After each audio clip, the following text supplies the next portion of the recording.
हम दो भाई बहन थे। मैं भाई से काफ़ी छोटी थी और इसलिए माता पिता की लाडली थी। मुझे एक लड़के से प्यार हो गया। जब मैंने ये माता पिता को बताया तो उन्हें हमारी शादी से कोई ऐतराज़ नहीं था। हमारी शादी हो गई।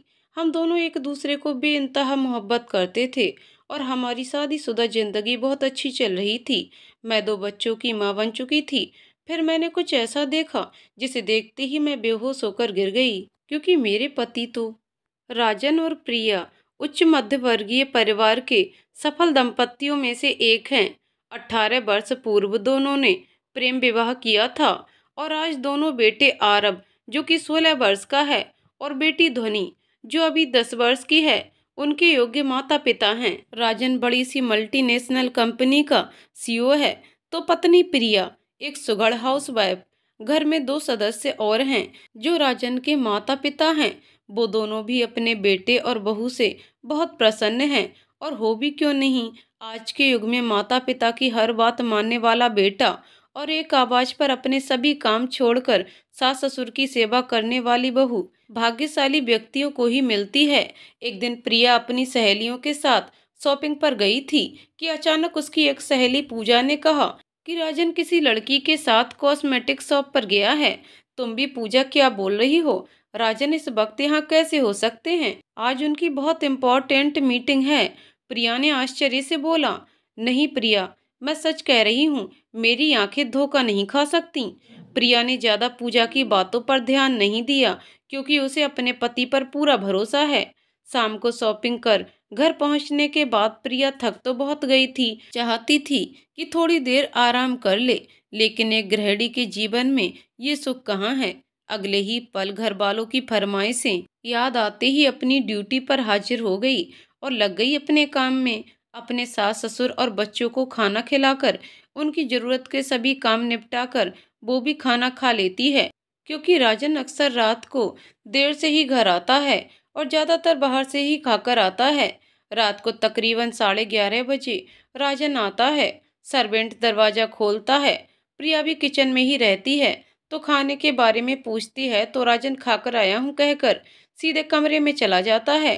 प्रिया भी कुछ देर बाद कमरे में आती है तो देखती है राजन के कपड़े नीचे पड़े हैं, जिसे कल धोने के लिए डालने पड़ेंगे, और राजन बाथरूम में नहा रहा है।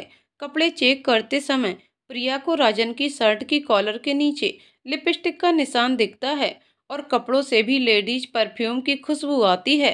एक पल के लिए तो प्रिया का पत्नी वाला दिमाग उसे राजन पर शक करने के लिए मजबूर कर रहा था, लेकिन प्रिया राजन का प्रोफेशन जानती है, इसलिए उसे पता है कि उसके पति की महिला क्लाइंट भी होती हैं, जिनसे गले मिलते समय लिपस्टिक का निशान लग गया होगा और खुशबू भी रह गई होगी।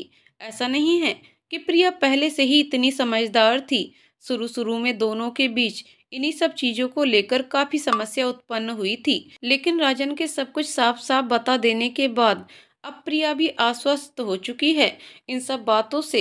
और सबसे बड़ी बात, उसे राजन पर खुद से भी ज्यादा भरोसा है, जो कभी ऐसा कर ही नहीं सकता।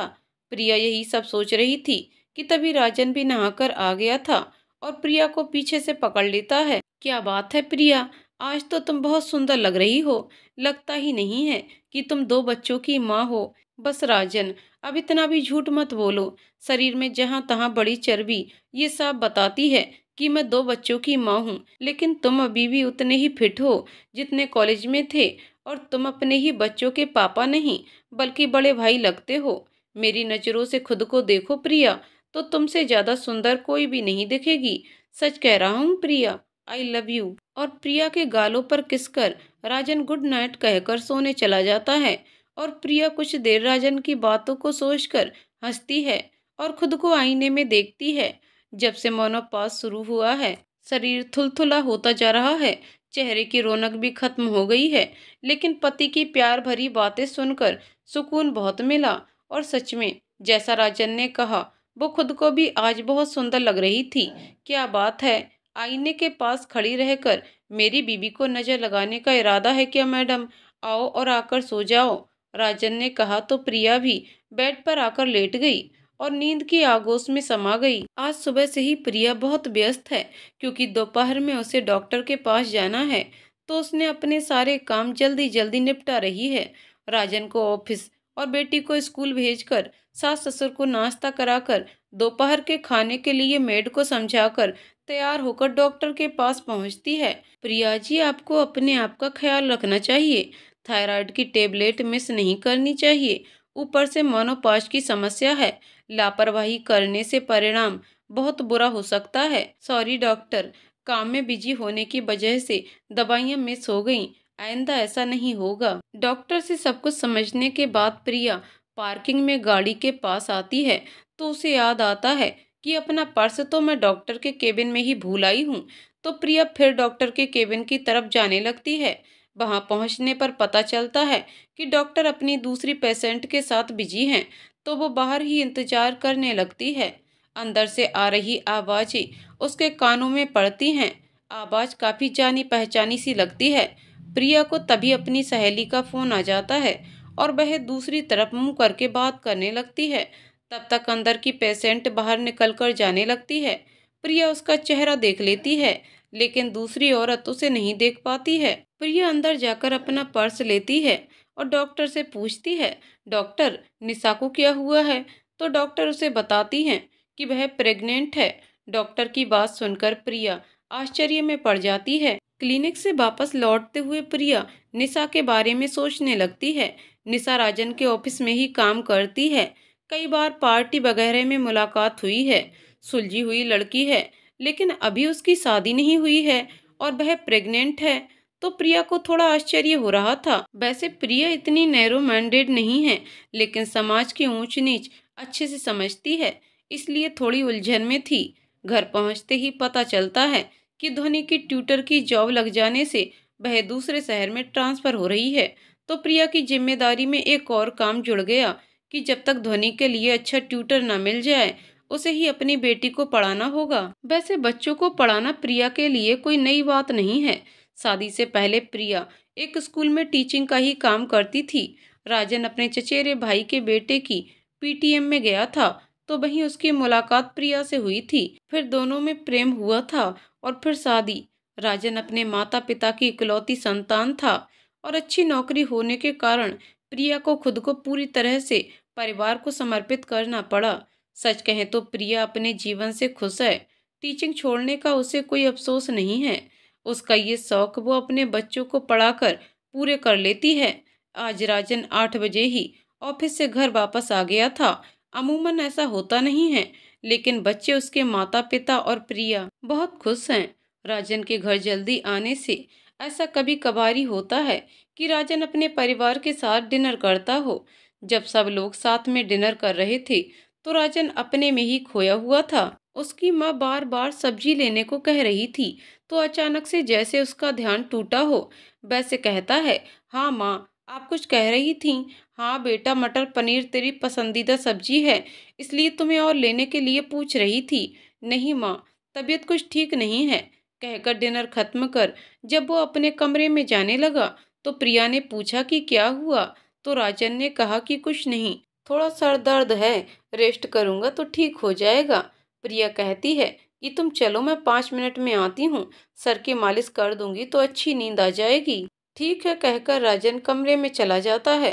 प्रिया जल्दी से राजन के पीछे पीछे कमरे में जाती है और ड्रॉअर से बाम निकालकर सर की मालिश करने लगती है।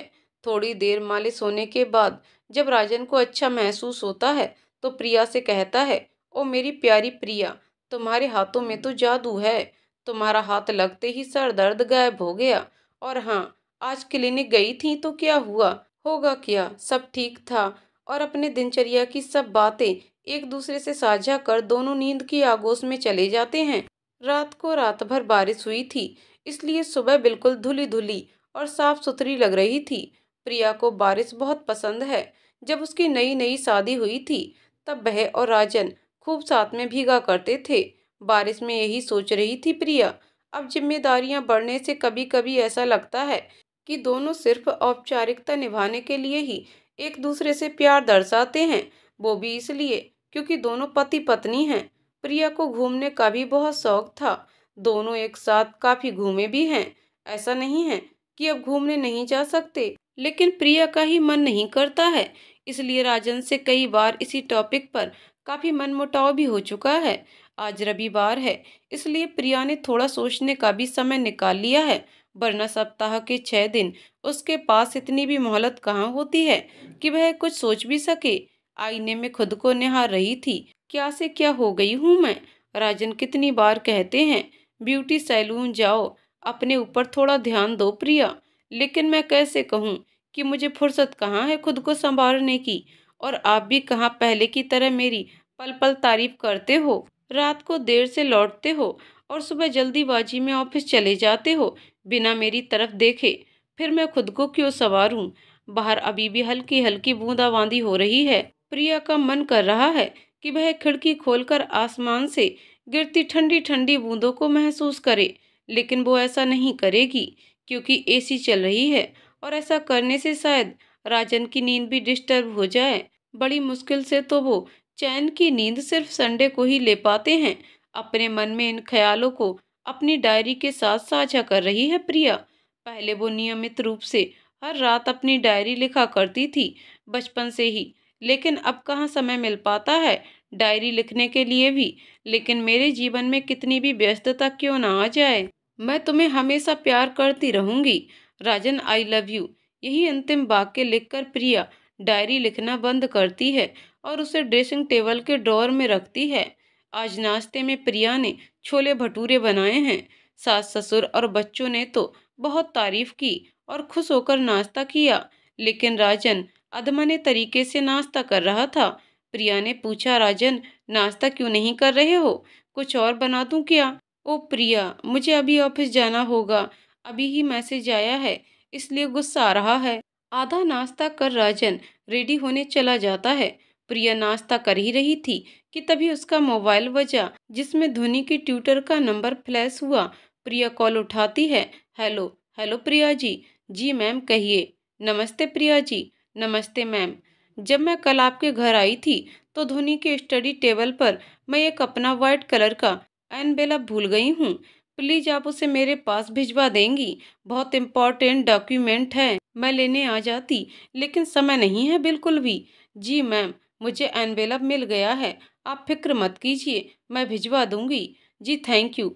ठीक है, बाय। Okay bye. राजन तो उसी तरफ जा रहे हैं, क्यों ना वही मैम को एनवेलप पहुंचा दें। इतना सोचकर जैसे ही प्रिया अपने कमरे में आई, राजन हड़बड़ाते हुए बाय प्रिया बोलते हुए बाहर चला गया। प्रिया कुछ भी बोल नहीं पाई, बस राजन को जाते हुए देखती रह गई। अब ये एनवेलप कैसे पहुंचाया जाए, यही सोच रही थी तो उसने सोचा कि चलो खुद ही पहुंचा देती हूँ। अपनी सास को सब कुछ बताकर आधे घंटे में लौट आने की बात कहकर गाड़ी लेकर मैम के घर की ओर चली जाती है। वहां पहुंचने पर तेज बारिश हो रही थी, इसलिए मैम को कॉल करके कहती है कि मैं आपकी बिल्डिंग के नीचे हूँ, आप अपनी अमानत ले जाइए। लगभग 5 मिनट के बाद हाथ में छाता लिए मैम नीचे आती हैं।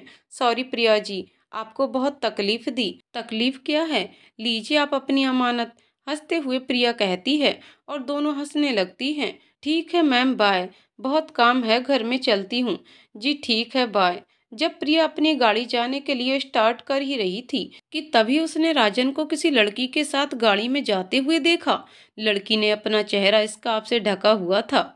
राजन यहाँ, वो तो ऑफिस गए थे, ये लड़की कौन है जो उनके बगल में बैठी थी। प्रिया को थोड़ा अजीब लगा, इसलिए वो राजन की गाड़ी के पीछे चली जाती है। ड्राइव करते समय सोचने लगती है कि क्या मैं सही कर रही हूँ या वापस लौट जाऊं। इतना सोच ही रही थी कि राजन की गाड़ी एक कैफे के आगे रुकी और दोनों उसके अंदर चले गए। प्रिया भी थोड़ी देर बाद अंदर गई। संयोग से दोनों एंट्रांस की तरफ पीठ करके बैठे थे, इसलिए प्रिया उनकी पीछे वाली टेबल पर जाकर बैठ गई उनकी बातें सुनने के लिए। राजन कह रहा था, प्लीज ये बच्चा अबॉर्ट कर दो, मैं कोई बखेड़ा नहीं चाहता, मेरे ऑलरेडी 2 बच्चे हैं। लड़की ने कहा, हाँ तो वो तुम्हारे बच्चे हैं, मेरे नहीं, मैं अपने बच्चे को अबॉर्ट नहीं करूंगी। इतना सुनते ही प्रिया उठकर खड़ी होती है, माथे पर पसीना आ जाता है और राजन की टेबल के पास जाती है। प्रिया को देखकर निशा और राजन एकदम अचकचा जाते हैं और प्रिया कुछ बोल पाती, उसे ऐसा लगता है कि सब कुछ घूम रहा है और अगले ही पल वो राजन की बाहों में बेहोश हो जाती है। प्रिया को जब होश आता है, वह हॉस्पिटल की बेड पर होती है और सामने बैठी हुई अपनी सास पर उसकी नज़र जाती है। सास उस समय कोई मैगजीन पढ़ रही हैं। पढ़ते हुए जब प्रिया पर नज़र पड़ती है तो खुशी से उठकर बेड के पास पहुंचती हैं और सर पर हाथ फेरते हुए पूछती हैं, तबीयत अच्छी लग रही है बेटा। प्रिया अपनी सारी शक्ति इकट्ठा करके भी मुंह से हाँ जवाब नहीं दे पाई। बस हल्का सा सिर हिलाकर हाँ का इशारा किया। रुको बहू, मैं अभी डॉक्टर को बुलाकर लाती हूँ। और वो डॉक्टर को बुलाने चली जाती हैं। उनके जाने के बाद प्रिया अच्छे से अपनी आंखें खोलकर कमरे में देखती है, लेकिन कमरे में उसके सिवा और कोई नहीं है। उसे बहुत कमजोरी महसूस हो रही थी, इसलिए फिर से आंखों को बंद कर लेती है। थोड़ी ही देर में उसकी सास डॉक्टर और नर्स के साथ कमरे के अंदर आती हैं। डॉक्टर प्रिया को चेक करती है। पूरी तरह से चेकअप करने के बाद प्रिया से पूछती है, कैसा लग रहा है प्रिया जी? प्रिया बस हल्का मुस्कुरा देती है। इतना दौड़ भाग क्यों करती हैं कि सेहत का ऐसा हाल हो जाए? प्रिया एकटक डॉक्टर को देख रही थी। डॉक्टर भी माहौल को हल्का करते हुए कहती हैं, चलिए इसी बहाने आप यहाँ रिलैक्स कीजिए और कुछ दिनों तक हमारी मेहमान नवाजी का लुत्फ उठाइए। सब खिलखिलाकर हंस पड़ते हैं। प्रिया भी कोशिश कर मुस्कुरा देती है। प्रिया को रेस्ट करने की सलाह और नर्स को अच्छे से उसकी देखभाल करने की हिदायत देकर डॉक्टर वापस चली जाती हैं।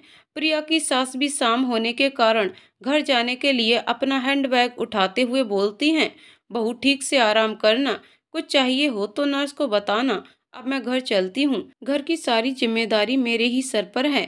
जल्दी ठीक हो जाओ बेटा। और वो भी घर चली जाती हैं।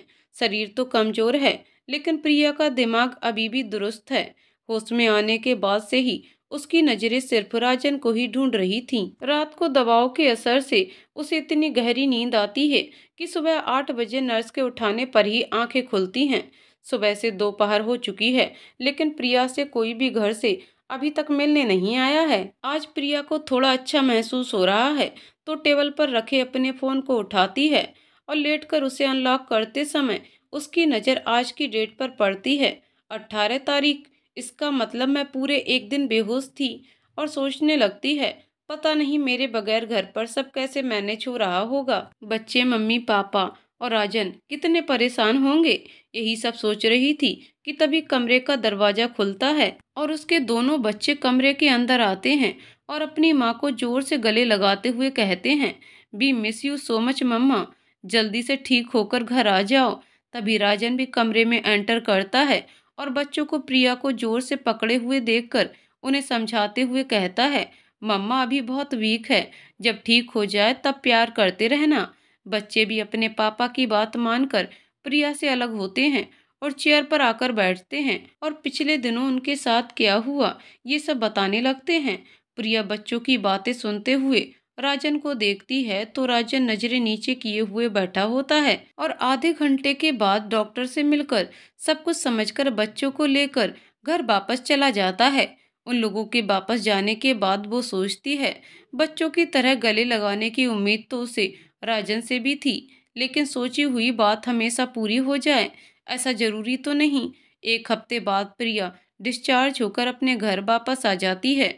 उसकी सास उसे अपने कमरे तक सहारा देती हुई ले जाती हैं और राजन भी अपनी नजरें नीची किए हुए प्रिया का सारा सामान लिए उसके पीछे पीछे आता है। हॉस्पिटल से वापस आने पर घर पर सभी लोगों का बर्ताव पहले जैसा ही था, लेकिन राजन जब भी प्रिया के साथ अकेले होता तो अपनी नजरें नीचे किए ही रहता था।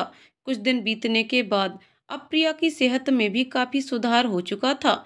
जितनी परवाह वो अपने परिवार की करती थी, सभी से उतना ही प्यार उसे इस वक्त मिला, जिसकी वजह से ही शायद इतनी बड़ी आघात सहने के बाद भी प्रिया का आत्मबल टूटा नहीं, बल्कि और बढ़ गया। अपने मन में आगे क्या करना है और आने वाले जीवन को कौन सी दिशा देनी है, उसने सब कुछ सोच रखा है। इंतजार है तो बस जल्दी से ठीक होने की। अच्छे से आराम, सही टाइम पर दवाई लेने से प्रिया शारीरिक रूप से तो स्वस्थ हो रही है, लेकिन बैठे बैठे ऊल जलूल सोचते रहने से मानसिक रोगी बनती जा रही है। इसलिए अब कमरे से बाहर आकर बच्चों और सास ससुर के साथ समय भी बिताने लगी है। उस दिन की घटना के बाद राजन भी ऑफिस सही टाइम पर जाता है और वापस भी बिल्कुल सही टाइम पर ही आता है। नाश्ता और रात का खाना भी अपने परिवार के ही साथ करता है। राजन में भी बदलाव साफ साफ नजर आ रहा है। इसलिए परिवार वाले भी खुश हैं। जो कुछ भी राजन ने प्रिया के साथ किया है, अभी तक उसने ये बात किसी को भी नहीं बताई है। राजन से भी कोई बात नहीं की। बार बार यही सोचती है कि काश उसने जो कुछ भी देखा और सुना वो गलत हो। लेकिन जिस बात की वजह से 2 हफ्ते बीत जाने के बाद भी अगर वो ठीक नहीं हो पाई है, तो वो बात गलत कैसे हो सकती है। उसे माइल्ड हार्ट अटैक आया था। डॉक्टर ने टेस्ट लेने से बिल्कुल मना किया है। वजन कम करने की हिदायत दी है। 1 महीना बीत चुका है। प्रिया अब रोज सुबह अपनी सास के साथ वॉक जाती है। टहल कर आने के बाद हेल्थी डाइट से अपने दिन की शुरुआत करती है। और सबसे बड़ी बात, कुछ भी स्ट्रेस चाहे बच्चों की पढ़ाई का ही क्यों ना हो, अब वो नहीं लेती है। रविवार के दिन राजन के पिताजी के छोटे भाई के पोते का मुंडन था, तो उसके माता पिता के साथ धोनी भी वहीं गई हुई थी। रात को ही वो सब वापस आने वाले थे। आरब के स्कूल में एनुअल फंक्शन की तैयारी चल रही थी, तो वो भी अपने स्कूल गया हुआ था और शाम को ही लौटने वाला था। राजन अपने ऑफिस का पेंडिंग काम बालकनी में चेयर पर बैठकर कर रहा था। तभी प्रिया उसे राजन कहकर आवाज देती है। लगभग 1 महीने से भी ज्यादा समय बीत जाने के बाद प्रिया ने राजन का नाम लेकर पुकारा है। काम करते हुए वो हड़बड़ाते हुए पूछता है, हाँ प्रिया बोलो, कोई काम है क्या? हाँ, तुमसे कुछ जरूरी बातें करनी है। हाँ बोलो। देखो, मैं पुरानी बातें ना करना चाहती हूँ और ना ही कुछ सुनना चाहती हूँ। हाँ, मैं भी पिछला सब कुछ भुलाकर तुम्हारे और हमारे बच्चों के साथ एक नई शुरुआत करना चाहता हूँ। जो मैं करना चाहती हूँ, मुझे तुम्हारा साथ चाहिए। मैं बिल्कुल तुम्हारा साथ दूंगा प्रिया। पहले सुन तो लो मैं क्या कहना चाहती हूँ। प्लीज प्रिया, पहले मेरी बात सुन लो। ठीक है, बोलो। प्रिया, माना मेरी गलती माफी के लायक नहीं है, पर प्लीज एक बार अपने मुंह से बोल दो कि तुमने अपने राजन को माफ कर दिया। बोलते हुए प्रिया को गले लगा लेता है। उसकी आंखों से आंसू बह रहे थे। प्रिया को गले लगाए हुए ही कहता है, प्रिया तुमसे बढ़कर मेरे लिए कोई भी नहीं है। मैं तुम्हारे बगैर जीने की सोच भी नहीं सकता हूँ। प्रिया राजन को खुद से दूर करते हुए कहती है, मुझे घुटन हो रही है। प्लीज राजन, इतनी जोर से गले ना लगो। एक बात पूछूं? हाँ पूछो प्रिया। अगर मैंने ऐसा किया होता तो क्या तुम मुझे माफ कर देते? राजन कुछ भी नहीं बोल पाता है। प्रिया वहां से उठकर जाने लगती है, तो राजन उसका हाथ पकड़ते हुए चेयर पर बिठाता है। प्रिया, माना मैंने बहुत बड़ी गलती की है, लेकिन इसकी जिम्मेदार तुम भी हो। राजन चिढ़ते हुए बोलता है, मैं जिम्मेदार हूँ? तो ये भी बता दो कैसे? प्रिया भी आश्चर्य से पूछती है। छोड़ो, रहने दो। तुम्हारी तबीयत ठीक नहीं है, इतनी ही मेरी फिक्र है तो मेरी गलती बता दो। तबीयत ना सही, गलती तो सुधार लूं। प्रिया, तुम्हारा बीपी बढ़ जाएगा, चलो आराम करो। राजन उसकी बात काटते हुए बोलता है, मेरी इतनी परवाह है जानकर बहुत खुशी है, लेकिन शायद अब तुम्हें ये पता नहीं है कि अब मैं सब कुछ सहन कर सकती हूँ। तो अपनी बात पूरी करो, शायद इससे मुझे कुछ आराम मिले। बोलो राजन, मुझे बुरा नहीं लगेगा। प्रिया के जोर देने पर राजन भी संभल कर ही बोलना शुरू करता है। जब हमारी शादी हुई थी तो तुम कैसे मेरे साथ समय बिताती थी, मेरे लिए हर समय तैयार होकर रहती थी, अपना तुम कितना ध्यान रखती थी। हम लॉन्ग ड्राइव पर जाते थे, मेरे ऑफिस की पार्टी एंजॉय करते थे, तुम्हारा पूरा समय सिर्फ और सिर्फ मेरा था। लेकिन अब? हाँ आगे बोलो, मैं सुन रही हूँ। कुछ नहीं हो रहा है मुझे, बोलो। जब से बच्चे हमारी जिंदगी में आए हैं सब कुछ बदल गया है। प्रिया, तुम मेरी तरफ कहाँ ध्यान देती हो? मेरी तरफ क्या, खुद की तरफ भी ध्यान नहीं देती हो। मेरे लिए सजना तो दूर की बात, तुम बालों में कंघी तक नहीं करती हो। मेरे कई बार इंसिस्ट करने पर तुम ब्यूटी पार्लर भी जाती हो। तुमने मुझे बहुत इग्नोर किया है प्रिया, इसलिए मैं इतना टूट गया और निशा में तुम्हें ढूंढने लगा। कहते हैं जोश में लोग होश खो बैठते हैं, वही भूल राजन से भी हो गई। अपनी गलती का जिम्मेदार भी उसने प्रिया को ही बना दिया। प्रिया ने चुपचाप राजन की सारी बातें सुनी और बोली, मुझे माफ कर दो, मैंने तुम्हें बहुत इग्नोर किया, अब ऐसा नहीं होगा। ये बोलकर प्रिया वहां से उठकर गार्डन में चली जाती है। राजन को लगा था कि उसके ये सब बोलने से प्रिया बहुत नाराज होगी और पता नहीं क्या बोलेगी, लेकिन प्रिया से ऐसी प्रतिक्रिया पाकर उसे अबाक सा जाते हुए देखता है। नीचे घास पर बैठकर प्रिया राजन की कही हुई बातों को सोचने लगती है। मैंने तुम्हें इग्नोर किया राजन, तो इसलिए तुम निशा के साथ आगे वो सोच भी नहीं पाती है। बच्चों के होने के बाद तुम्हारा क्या बदला? बदलाव तो सिर्फ मुझ में आए, चाहे वो शारीरिक हो या मानसिक, सारे बदलाव तो मैंने सहे। कभी कभी तो खाना खाने का भी समय नहीं होता है, वो तुम्हें नहीं दिखता, लेकिन बालों में कंघी नहीं की ये दिखाई देता है। मैंने तुम्हारा परिवार अच्छे से संभाला, ये नहीं दिखता। खुद को नहीं सजाया, ये दिख जाता है। मैंने तुम्हें कब इग्नोर किया मुझे याद नहीं, लेकिन करवा चौथ के दिन भी तुम कई सालों से रात को देर से ही आते हो, और फिर भी मैं तुम्हारे हाथों से ही निवाला खाकर अपना व्रत तोड़ती हूँ, और तुम्हारा थका हूँ बोलकर सो जाना आज याद आ गया राजन। ठीक है, अगर गलती मेरी है तो मैं ही इसे ठीक भी करूंगी। सोचते हुए प्रिया अपने किए हुए फैसले पर एक बार फिर खुश हो जाती है। प्रिया नए आत्मविश्वास के साथ उठकर खड़ी होती है और खुद को समझाते हुए अंदाज में कहती है, माँ कहती थी ना, जब तक हम नहीं चाहते हमसे हमारा कोई कुछ भी नहीं छीन सकता, फिर चाहे वो हमारा विश्वास ही क्यों ना हो। जिंदगी से मेरा विश्वास मुझसे कोई छीन नहीं सकता है। उसने अपने भविष्य के बारे में कुछ निर्णय लिया है, इसलिए अब वह बेकार की बातों को सोचना नहीं चाहती है, अपने लिए जीना चाहती है। अगली सुबह प्रिया ने अपने ससुर जी और सासू माँ को ये बताया कि वो एक कोचिंग क्लास खोलना चाहती है, जिसमें क्लास सेकंड से क्लास 8 तक के बच्चों को पढ़ाएगी, और इसके लिए मुझे आप दोनों की हेल्प चाहिए। सास ससुर आश्चर्य होकर पूछते हैं कि अचानक से तुमने ये योजना क्यों बना ली? अभी तबीयत भी ठीक नहीं हुई है और फिर घर परिवार भी है। अगर कोचिंग क्लासेस में समय दोगी तो घर के लिए समय कैसे निकाल पाओगी? और राजन तो अच्छा खासा अर्न कर ही रहा है, तो क्या जरूरत है ऐसे झमेले में पड़ने की? प्रिया के सास ससुर ने नकारात्मक प्रतिक्रिया ही दी उससे। उसने सोचा था कि शायद मम्मी जी पापा जी मेरी बात को समझेंगे। बातों को सुनकर वो दुखी नहीं हुई, बल्कि अपने सपनों को साकार करने का इरादा उसने और भी पक्का कर लिया, और उन दोनों को और ज्यादा अपनी बात समझाकर उन्हें और परेशान नहीं करना चाहती थी, इसलिए बातचीत वहीं समाप्त कर दी। कुछ दिन बीतने के बाद प्रिया अपने मायके गई, जो उसके ससुराल से सिर्फ 4 किलोमीटर ही दूर है।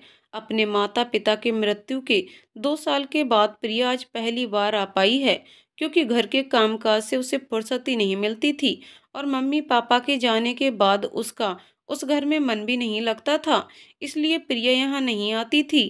प्रिया के एक बड़े भाई भी हैं, जो उससे पूरे 12 साल बड़े हैं। क्योंकि प्रिया का जन्म उसके माता पिता के अधिक आयु में हुआ था, इसलिए अपने पेरेंट्स की बहुत लाडली थी और अपने बड़े भाई की जान रही है। मुंह से कोई बात निकलने से पहले ही भैया उसकी सारी फरमाइशें पूरी कर देते थे, जिसे याद कर उसके होठों पर मुस्कान तैर जाती है कि तभी घर का दरवाजा खुलता है। उसकी भाभी दूसरी तरफ होती हैं। प्रिया उनके पैर छूने के बाद गले से लिपट जाती है। खुश रहो लाडो, अपने भाई भाभी की याद नहीं आती है? भाभी ने आंखों में आए आंसुओं को छिपाते हुए पूछा। आती है ना भाभी, बहुत याद आती है, इसलिए चली आइए आपसे मिलने, प्रिया ने खुश होते हुए कहा, और घर के अंदर जाते ही जोर जोर से दादा दादा आवाज देने लग जाती है। लाडो तेरे भैया बाजार गए हैं तुम्हारी पसंदीदा मिठाई लाने के लिए। प्रिया खुश हो जाती है और अपनी भाभी के साथ बातचीत करते हुए किचन में चली जाती है। प्रिया के भाई एक उच्च सरकारी कर्मचारी हैं और दूसरे शहर में रहते हैं। छुट्टियों में ही यहाँ आ पाते हैं और खुद ही प्रिया के ससुराल जाकर उससे मिलाते हैं। बेटी और बेटा दोनों ही सेटल हो चुके हैं और वो दोनों भी अलग अलग शहरों में रहते हैं। लगभग 15 मिनट के बाद प्रिया के भाई प्रमोद जी उसके मनपसंद खाने की चीजों को लेकर घर पहुंचते हैं। प्रिया दौड़ते हुए बच्चों की तरह भाई के गले लग जाती है। भैया आपने इतनी तकलीफ क्यों उठाई? मैं क्या कोई मेहमान हूँ? थोड़ा सा नाराजगी जताते हुए बोलती है। मेहमान ही तो है लाडो, माँ पिताजी के गुजरने के पूरे 2 साल के बाद आई है तू यहाँ। भाई ने भी प्यार भरा उलाहना देते हुए कहा। चल भाई का दिल रखने के लिए इतना भी झूठ मत बोल, भाभी ने किचन से कहा। लेकिन प्रिया के हाव भाव देखकर और बातें सुनकर बड़े भाई की अनुभवी आंखों को ये समझते देर नहीं लगी, लाडो किसी परेशानी में है और बचपन से अपनी माँ की बातें मन में ही दबा कर रखने की आदत है, इसलिए कुछ बताएगी नहीं, मुझे ही संभल कर पूछना पड़ेगा। सब हॉल में सोफे पर आकर बैठते हैं। लो लाडो, मिश्रा जी की कचौड़ी तुम्हारी पसंदीदा, भाभी ने कचौड़ी की प्लेट प्रिया को थमाते हुए कहा। नहीं भाभी, मैं ये नहीं खा सकती। कचौड़ी की प्लेट नीचे रखते हुए प्रिया बोली। क्यों नहीं खा सकती? तुम्हारे भैया तुम्हारे लिए ही लाए हैं। कम से कम एक तो खाओ। भाभी का दिल रख लो लाडो। भैया बोले। नहीं भैया, मैं नहीं खा सकती, डॉक्टर ने मना किया है। तला हुआ और ज्यादा तेल मसाला वाला खाने से परहेज करना है मुझे। अच्छा ठीक है, तो तू फल खा ले, भाभी ने बोला। हाँ ये खा लूंगी मैं, प्रिया हंसते हुए बोलती है। प्रिया आई तो है अपने भैया भाभी से अपने मन की बात शेयर करने, लेकिन कुछ समझ ही नहीं आ रहा है कि शुरुआत कैसे करे। उधर भैया भी समझ गए हैं कि प्रिया कुछ परेशानी में है, तो वो भी यही सोच रहे हैं कि कैसे पूछने की शुरुआत करें। प्रिया नाश्ता करने के बाद छत के ऊपर चली जाती है। टहलते हुए आसपास लगे हुए पेड़ों को देखती है, जिन्हें वह बचपन से जानती है। आज भी बिल्कुल वैसे ही हैं, लेकिन शायद वह बदल गई है। थोड़ी देर बाद प्रिया को नीचे बुलाने के लिए उसके भैया आते हैं। लाडो लाडो, क्या कर रही है अकेले? लगता है अपने दादा से बात करने का मन नहीं है, इसलिए अपने मन की बात इन बेजुबानों को बता रही है। नहीं नहीं दादा, ऐसी कोई बात नहीं है। नीचे थोड़ी घुटन हो रही थी, इसलिए ऊपर चली आई। अब वापस ही जा रही थी। आपने क्यों तकलीफ की? चलिए दादा, अब ऊपर आ ही गया हूँ तो थोड़ी देर बैठ ही जाता हूँ तुम्हारे साथ। लाडो आओ बैठो। प्रिया का हाथ पकड़कर उसके दादा उसे छत पर रखी चेयर पर बैठने का इशारा करते हैं। अब बताओ लाडो, घर पर सब कैसे हैं? सब एकदम ठीक हैं दादा। आरव और ध्वनि अच्छे से पढ़ाई कर रहे हैं। हाँ दादा, ध्वनि तो अब 5th स्टैंडर्ड में है, तो उस हिसाब से उसकी पढ़ाई ठीक चल रही है। आरव मेरा बहुत ही समझदार बच्चा है, मेडिकल करनी है, इसलिए दिन रात नीट के एग्जाम की प्रिपरेशन में लगा रहता है। खाना खाने के लिए भी उसे मुझे ही याद दिलाना पड़ता है। हंसते हुए प्रिया जवाब देती है। वाह, तुम्हारे दोनों बच्चे तो बहुत होशियार हैं, और होंगे भी क्यों नहीं, अपने मामा पर जो गए हैं, दादा ने मजाकिया लहजे में कहा। हाँ बिल्कुल ठीक कह रहे हो दादा, हंसते हुए बोलती है। माँ पिताजी की तबीयत ठीक है? हाँ दादा, दोनों ठीक हैं। मम्मी जी तो मेरे साथ रोज सुबह वॉक पर जाती हैं और मुझसे भी तेज चलती हैं। भाई ये तो बहुत अच्छी बात है, दादा खुश होते हुए बोलते हैं। राजन से तो आज सुबह ही बात हुई है मेरी, तो उनके बारे में सब उन्हीं से जान ली और अपनी भी बता दी। राजन का नाम सुनकर प्रिया बस हूँ बोलकर जवाब देती है और गंभीर हो जाती है। अच्छा अब ये बताओ, मेरी छोटी बहन कैसी है? क्या अभी भी नाक बहती है उसकी? ये बोलकर प्रिया के दादा मुस्कुराने लगते हैं। दादा चिढ़ते हुए प्रिया बोलती है और दोनों आंखों से आंसू छलक जाते हैं। ये देखकर दादा समझ जाते हैं कि बहन को कोई दुख तो है जो वह उनसे बांट नहीं पा रही है, इसलिए बात को ज्यादा कुरेदना उन्हें ठीक नहीं लगता है। हंसते हुए माहौल को हल्का बनाने के उद्देश्य से कहते हैं, इतनी बड़ी हो गई हो, 2 बच्चों की माँ हो, और दादा के इतने छोटे से मजाक के लिए इतने महंगे आंसू बर्बाद कर दिए और अपने हाथों से प्रिया के आंसू पोंछ देते हैं। अब चलो नीचे मेरी रोदरू बहन। हाथ पकड़कर नीचे लेकर चले जाते हैं। प्रिया किचन में चली जाती है, जहां उसकी भाभी खाना बना रही थी कि तभी दादा आवाज लगाते हैं। मेरा चश्मा कहाँ है? मिल नहीं रहा कविता, जरा ढूंढ दो। तुम्हारे दादा अपनी एक भी चीज पर ध्यान नहीं रखते कि कहाँ रखी है। लाडो जरा कड़ी पर ध्यान देना, उबाल आने ही वाली है, बोलकर भाभी अपने कमरे में चली जाती हैं। आपने तो चश्मा पहना हुआ है, फिर क्यों मुझे बुला रहे हैं? जरा धीरे बोलो, तुमसे कुछ बात करनी है, फुसफुसाते हुए बोलते हैं। भाभी अपनी आवाज धीमी करते हुए बोलती हैं। हाँ बोलिए, क्या बोलना चाहते हैं? मुझे लगता है लाडो किसी परेशानी में है और हमसे बात करना चाहती है, लेकिन संकोच से कह नहीं पा रही है। तो जरा तुम मुझसे प्यार से पूछो कि क्या परेशानी है उसे। जी आप सही कह रहे हैं, परेशान तो है लाडो। कहाँ जब पहले आती थी तो पूरे समय सिर्फ राजन की ही बातें करती रहती थी और अपने घर वापस लौटने के लिए बेचैनी दिखती थी। आज ऐसा लग रहा है जैसे ये हमारी लाडो है ही नहीं, इतनी शांत है, जैसे कुछ बहुत बुरा हुआ है उसके साथ। हाँ मुझे भी ऐसा ही लगता है।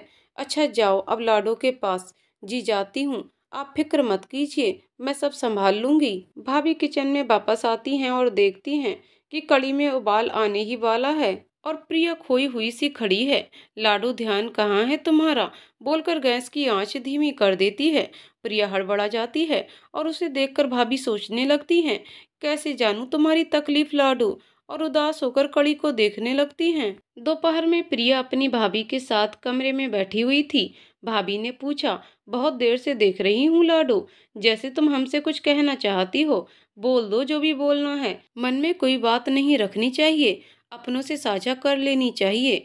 प्रिया भी थोड़ा सोच कर कहती है। वो भाभी राजन ने मेरे साथ, इतना बोलकर अपनी भाभी के गले लगकर रोने लगती है। हाँ लाडो बताओ, मैं सुन रही हूँ। फिर प्रिया अपने मन की सारी बात रोते हुए बताने लगती है।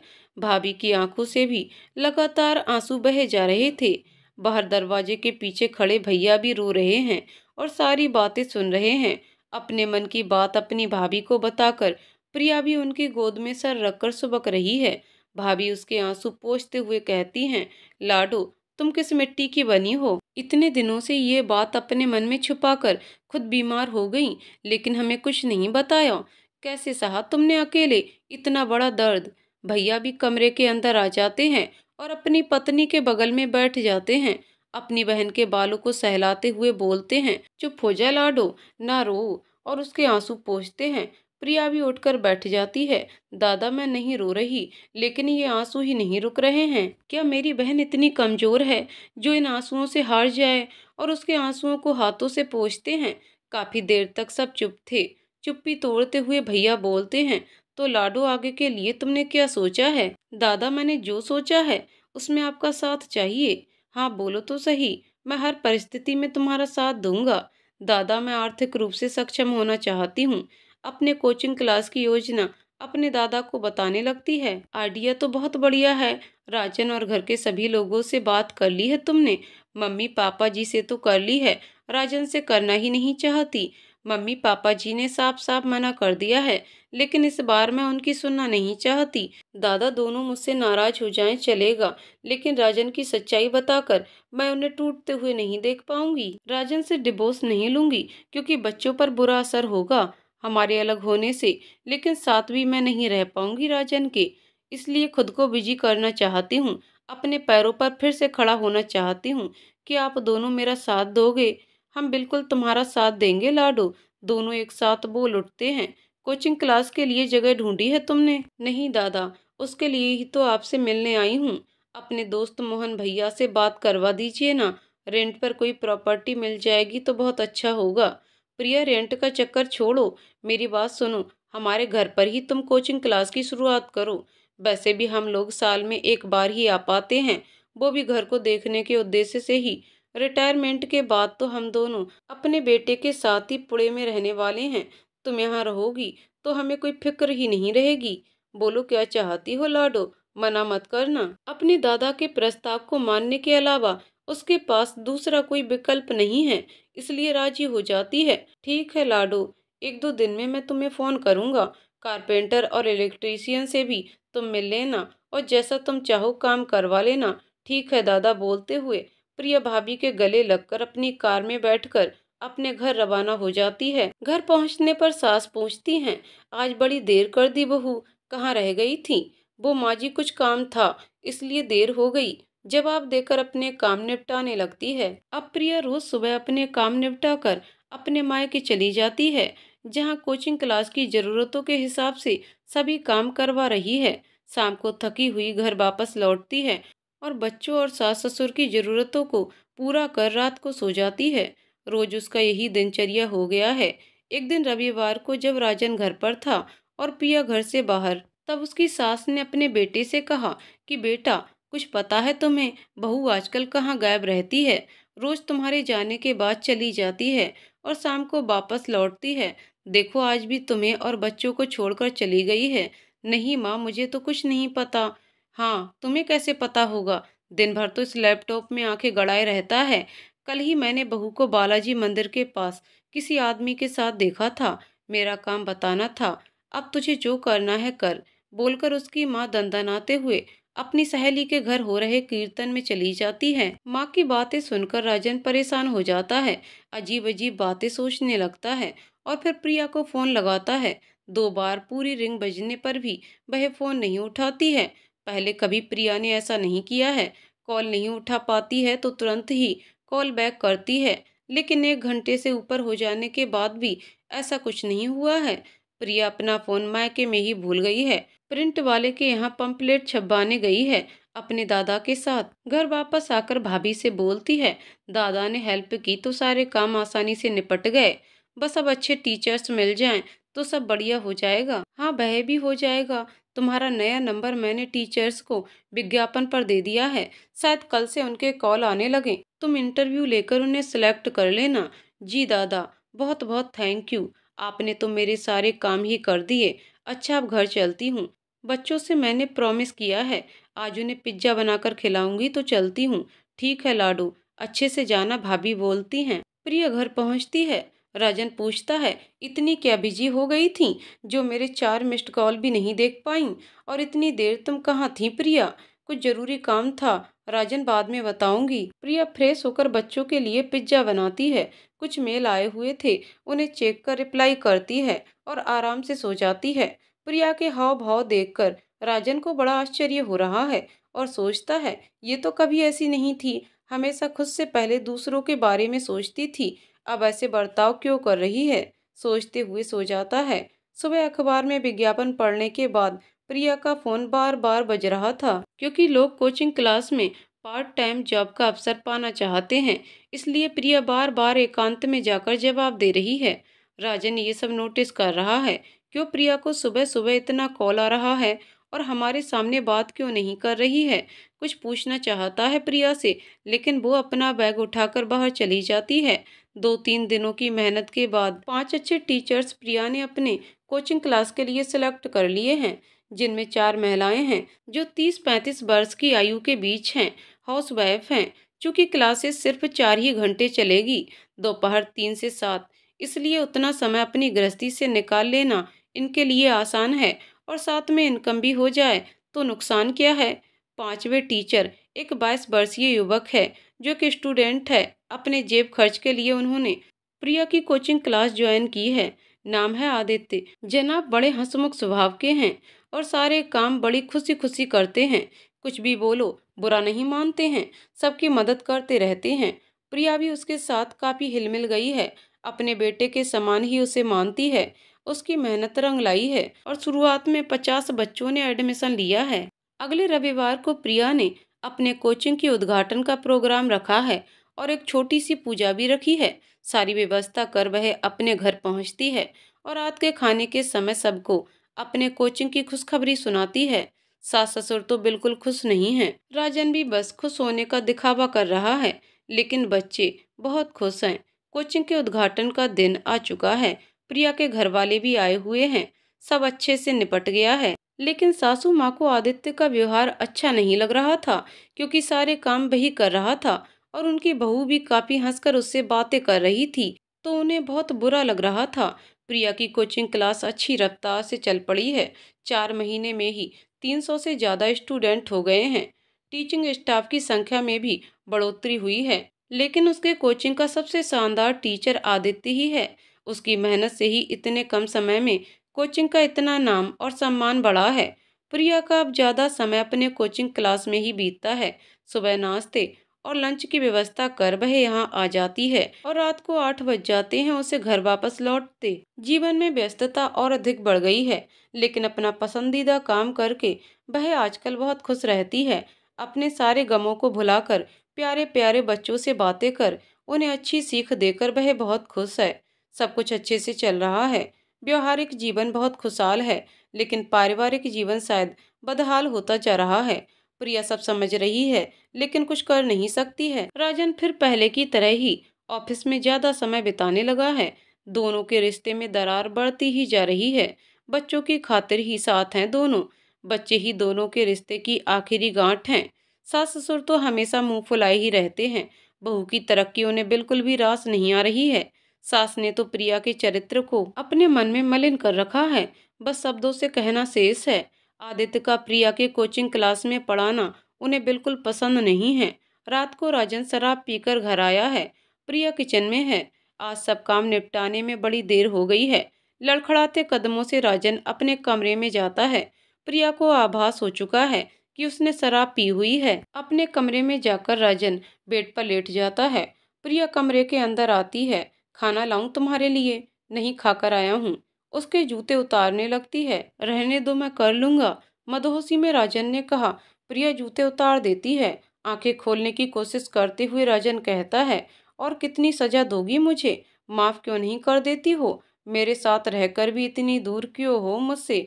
उसे गले लगाने की कोशिश करता है। धीमे से प्रिया कहती है, तुम अभी होश में नहीं हो, सुबह बात करते हैं। तब तक राजन प्रिया के करीब आकर उसे अपने गले से लगा लेता है। प्रिया सब कुछ भूलकर उसकी बाहों में समा जाती है। आंखों से आंसू बहने लगते हैं कि तभी अचानक राजन की पकड़ और मजबूत होने लगती है।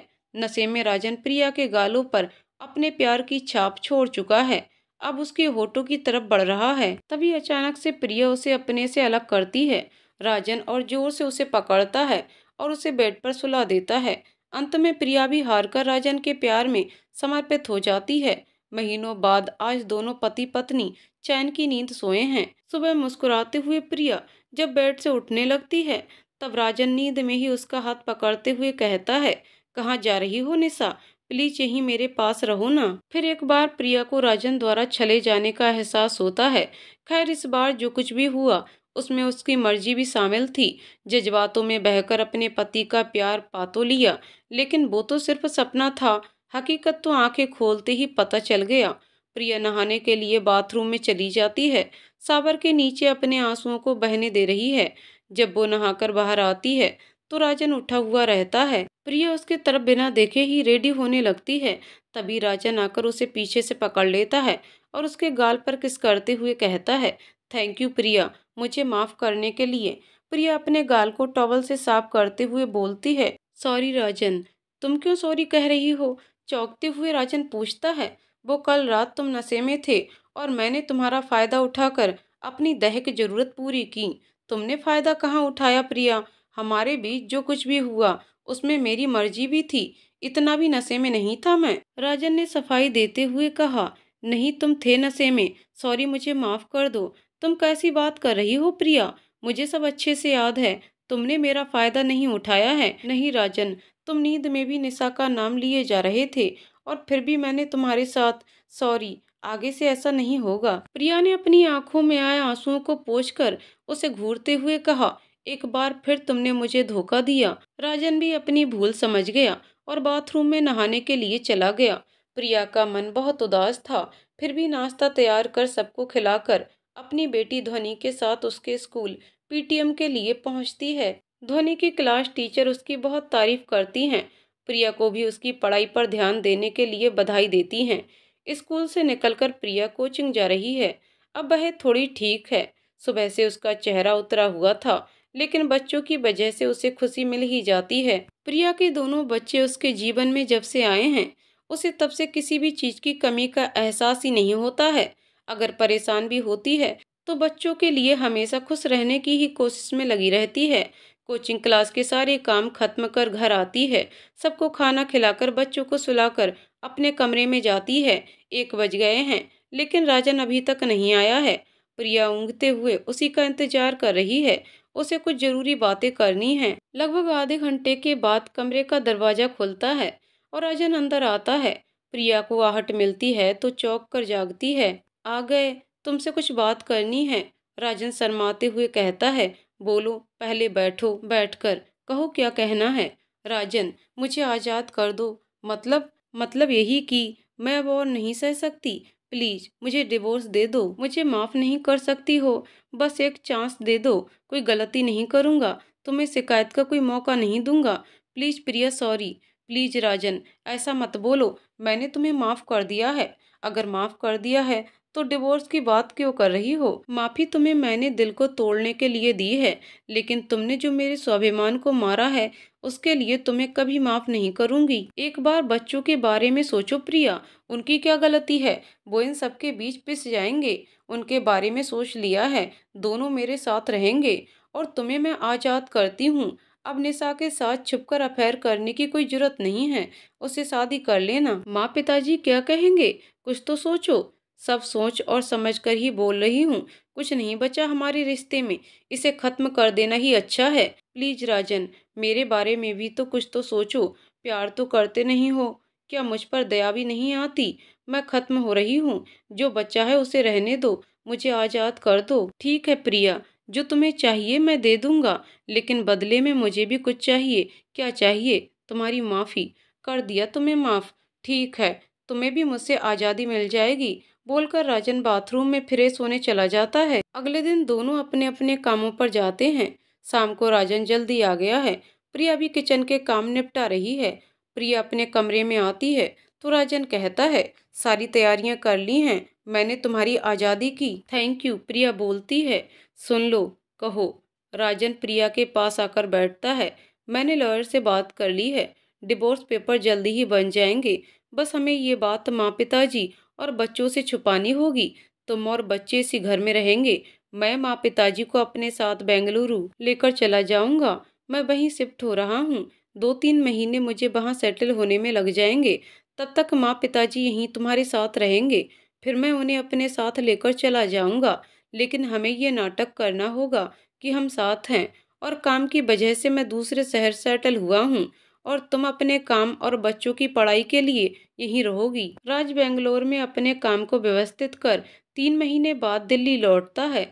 माँ और पिताजी को बताता है कि अब हम लोगों को वहीं रहना है।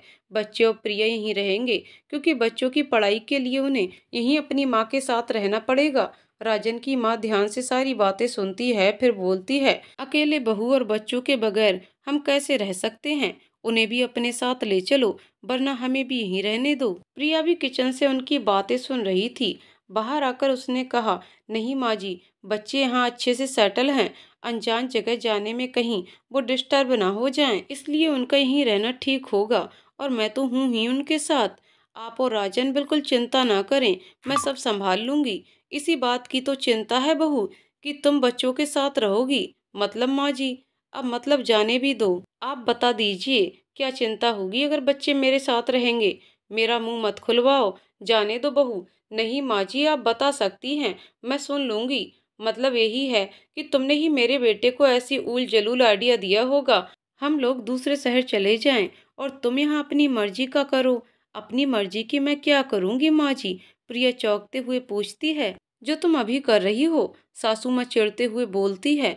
अभी क्या कर रही हूँ? मुझसे नहीं बोला जाएगा, बहू रहने दो। माँ जी, इतना कुछ तो आपने बता दिया है, अब ये भी बता दीजिए। राजन अपनी माँ को चुप रहने के लिए बोलता है, लेकिन उसकी माँ आवेश में कह जाती है, मुझे सब पता है उस आदित्य के साथ तुम्हारा कैसा रिश्ता है। प्रिया ने भी अपने जीवन में आघात उसी से पाया था जिसे उसने टूट कर चाहा था, तो अब ऐसी बातों से उसे कोई फर्क नहीं पड़ता है। वो गर्व से अपनी सास को कहती है कि मुझे आप जैसे ओछी सोच वालों को बताने की कोई जरूरत नहीं है कि मेरे और आदित्य के बीच क्या रिश्ता है। आप जो सोच रही हैं वही है। अब आप खुश हो गईं? अभी भी आपकी खुशी मेरे लिए ज्यादा इम्पोर्टेंट है, बोलकर अपने कमरे में चली जाती है। राजन भी अपने माँ पिताजी को साफ साफ बता देता है कि आप दोनों को मेरे साथ ही चलना होगा। बच्चे और प्रिय यहीं रहेंगे, मुझे उस पर पूरा विश्वास है। वो हमारे बच्चों की परवरिश अच्छे से करेगी। 2 दिनों बाद तीनों बेंगलोर चले जाते हैं। बच्चे और प्रिय यहीं रह जाते हैं। प्रिया और राजन ने यही निर्णय लिया है कि हमारा रिश्ता जो खत्म हो चुका है वो बच्चों को सही समय आने पर ही बताना है। तब तक वीकेंड्स में कभी बच्चे तो कभी राजन ही एक दूसरे से मिलने चले जाएंगे। 12 साल बीत चुके हैं। राजन को शादी का कार्ड मिला है। एड्रेस दिल्ली का है तो फटाफट खोलकर पढ़ता है। उसके बेटे आरब की शादी का कार्ड है। नम आंखों से पूरे कार्ड को पढ़ता है। उस दिन को याद करता है जब आज से 4 साल पहले प्रिया से अलग होना और अलग होने का कारण उसने आरब को बताया था।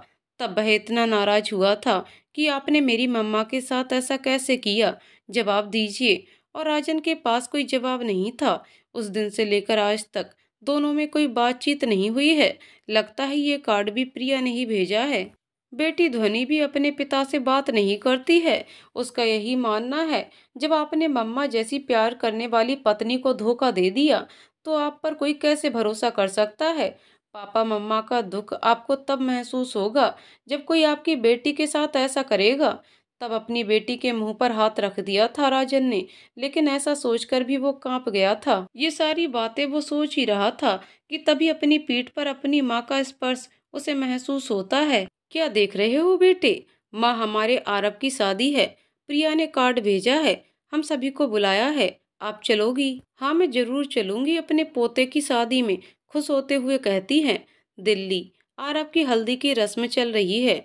प्रिया बहुत व्यस्त है। उसके भैया उसे थोड़ी देर आराम से बैठने को कहते हैं, लेकिन प्रिया मना करती है। हाथ पकड़कर अपने पास बिठा लेते हैं। अपनी पत्नी को जूस लाने के लिए कहते हैं। दादा, मैं नहीं बैठ सकती, बहुत काम बाकी है। थोड़ी देर तो बैठ जा लाडू, सारे काम हो जाएंगे। ठीक है दादा, आपको मुझसे कुछ कहना है क्या? हाँ लाडू, यही कहना चाहता हूँ कि मुझे तुम पर गर्व है। इतनी बड़ी मुसीबत आने पर भी तुम टूटी नहीं, बल्कि और मजबूत बनकर सबका सामना किया। खुद पैरों पर खड़ी हुई, अपने बेटे को डॉक्टर बनाया, बेटी को भी MBBS करा रही हो। सभी कामों को इतनी आसानी से तुमने निपटा लिया, तो ये छोटे मोटे काम तो चुटकियों में कर लोगी। थोड़ा अपनी सेहत का भी ध्यान रखो। हाँ मम्मा, मामा जी ठीक कह रहे हैं। हेल्थ का ख्याल रखना बहुत जरूरी है। बोलते हुए ध्वनि अपनी मामी के साथ आती है, अपनी माँ को जूस पिलाती है। ठीक है मेरी माँ, बोलते हुए प्रिया जूस पी लेती है। ये नज़ारा राजन खड़े हुए देख रहा है, जो अभी अभी शादी में शामिल होने के लिए आया है।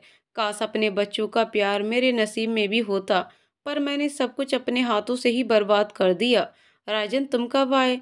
चौंकते हुए प्रिया पूछती है। बस अभी ही आया हूँ, राजन जवाब देता है। राजन की माँ अपनी पोती के पास जाती है, उसे प्यार से गले लगाती है। प्रिया भी उनके पैर छूती है तो उनकी आंखों में आंसू आ जाते हैं। मन ग्लानि से भर जाता है कि गलत मेरा बेटा था और कीचड़ मैंने तुम पर उड़ाई थी, फिर भी तुम सब कुछ चुपचाप सह गईं, अब तक नहीं किया। तुम कितनी महान हो और मैं कितनी नीच, सोचते हुए प्रिया को गले लगा लेती हैं। आरव और ध्वनि अपनी दादी के आने पर जितने खुश थे, उतने ही नाराज राजन के आने से थे। लेकिन प्रिया ने सारी परिस्थिति संभाल ली थी। वो भी अपनी माँ की खुशी के लिए कुछ भी कर सकते थे। राजन अपने ही बेटे की शादी में बेगानों के समान था, लेकिन प्रिया उसे ऐसा महसूस होने नहीं दे रही थी। शादी आराम से संपन्न हो गई। दूल्हा दुल्हन घर आ चुके हैं। शाम को रिसेप्शन है। स्टेज पर दूल्हा दुल्हन खड़े हैं। तभी सरकारी गाड़ी गेट के पास आकर रुकती है। दो बंदूकधारी पुलिसकर्मी गाड़ी से बाहर निकलते हैं। उनमें से एक गाड़ी का दरवाजा खोलता है, जिससे जिले के DM और उनकी पत्नी बाहर निकलते हैं और स्टेज की तरफ जाने लगते हैं। रास्ते में प्रिया से भेंट होती है तो DM साहब झुककर प्रिया के पैर छूते हैं। उनकी पत्नी भी उनका साथ देती हैं और अपनी पत्नी से कहते हैं, ये मेरी दूसरी माँ है। आज मैं जो कुछ भी हूँ, इन्हीं के मार्गदर्शन की वजह से हूँ। खुश रहो आदित्य बेटा, खुश रहो बहू, मेरी वजह से नहीं बहू, तुम्हारा पति अपनी मेहनत से इस मुकाम पर पहुंचा है। और फिर उन लोगों के बीच कुछ बातें होती हैं और सभी स्टेज पर जाते हैं। आरब और ध्वनि आदित्य से मिलकर बहुत खुश होते हैं और थोड़े नाराज भी कि शादी में क्यों नहीं आए, पर जानते हैं कि DM के कंधे पर कितनी जिम्मेदारियां होती हैं, इसलिए खुश होकर सभी फोटो खिंचवाने लगते हैं। राजन और उसकी माँ दूर से ये नज़ारा देख रहे होते हैं। दोनों को अपनी अपनी भूल आज समझ आ गई है। तभी प्रिया उन दोनों को भी स्टेज पर बुला लेती है और उनके साथ भी दूल्हा दुल्हन को फोटो खिंचवाने के लिए कहती है। सब लोग फोटोज खिंचवाने का आनंद लेते हैं। रिसेप्शन के बाद प्रिया अपने बेटे बहू को उनके दादाजी का आशीर्वाद लेने को कहती है, जो अब इस दुनिया में नहीं है। इसलिए दोनों दादाजी की तस्वीर के नीचे दिया जलाकर उनका आशीर्वाद लेते हैं। फिर प्रिया उन दोनों को नई जिंदगी की शुरुआत करने से पहले यही आशीर्वाद देती है कि चाहे कुछ भी हो जाए, दोनों कभी भी एक दूसरे का विश्वास मत तोड़ना, और जब कभी भी लगे कि हमारे बीच दूरियां आ रही हैं, तो एक दूसरे से अपनी मन की बात जरूर करें। दोनों अपनी माँ का आशीर्वाद पाकर अपने कमरे में चले जाते हैं। सब काम निपटा लेने के बाद प्रिया थोड़ी देर लॉन में टहलने लगती है। तभी राजन उसके पास आता है, जो कल बेंगलोर वापस जाने वाला है। प्रिया, मुझे तुमसे कुछ बात करनी है। हाँ राजन बोलो, मुझे माफ कर दो। फिर से ये क्या बातें लेकर बैठ गए तुम? सो जाओ। सो जाऊंगा अगर तुम्हारी माफी मिल जाएगी। प्लीज प्रिया, मुझे माफ कर दो, ताकि मैं भी तुम्हारी तरह चैन की नींद सो सकूं। प्लीज प्रिया, सब कुछ माफ करके मेरे पास वापस आ जाओ ना। मैं सुधर गया हूँ, निशा से भी डिवोर्स ले चुका हूँ। मुझे तुम्हारी जरूरत है, प्लीज सब कुछ भूल जाओ ना। प्लीज राजन जाओ, अब मुझसे ऐसा कुछ नहीं होगा। मैं बहुत खुश हूँ। मेरा प्यार तुम थे, हो और रहोगे, लेकिन तुम्हारा प्यार मैं नहीं थी। मेरी जगह तुमने किसी और को दे दी, जो मैंने भुला दिया। लेकिन मैं ये कभी नहीं भूल सकती कि ये सब तुमने तब किया जब तुम्हें किसी चीज की कोई कमी नहीं थी, बस थोड़ी सी खुशी पाने के लिए तुमने मुझे जीवन भर का दुख दे दिया। बोलते हुए प्रिया घर के अंदर जाने लगती है। राजन, मुझे माफ कर दो बोलता हुआ गिड़गिड़ाता रहता है। प्रिया फिर से पीछे मुड़ने की भूल नहीं करती है। तो दोस्तों, कहानी यहीं पर समाप्त होती है। दोस्तों, आपको कहानी कैसी लगी कमेंट करके जरूर बताइएगा। कहानी पसंद आई हो तो वीडियो को लाइक शेयर करें और चैनल को सब्सक्राइब करें। कहानी को पूरा सुनने के लिए बहुत बहुत धन्यवाद दोस्तों।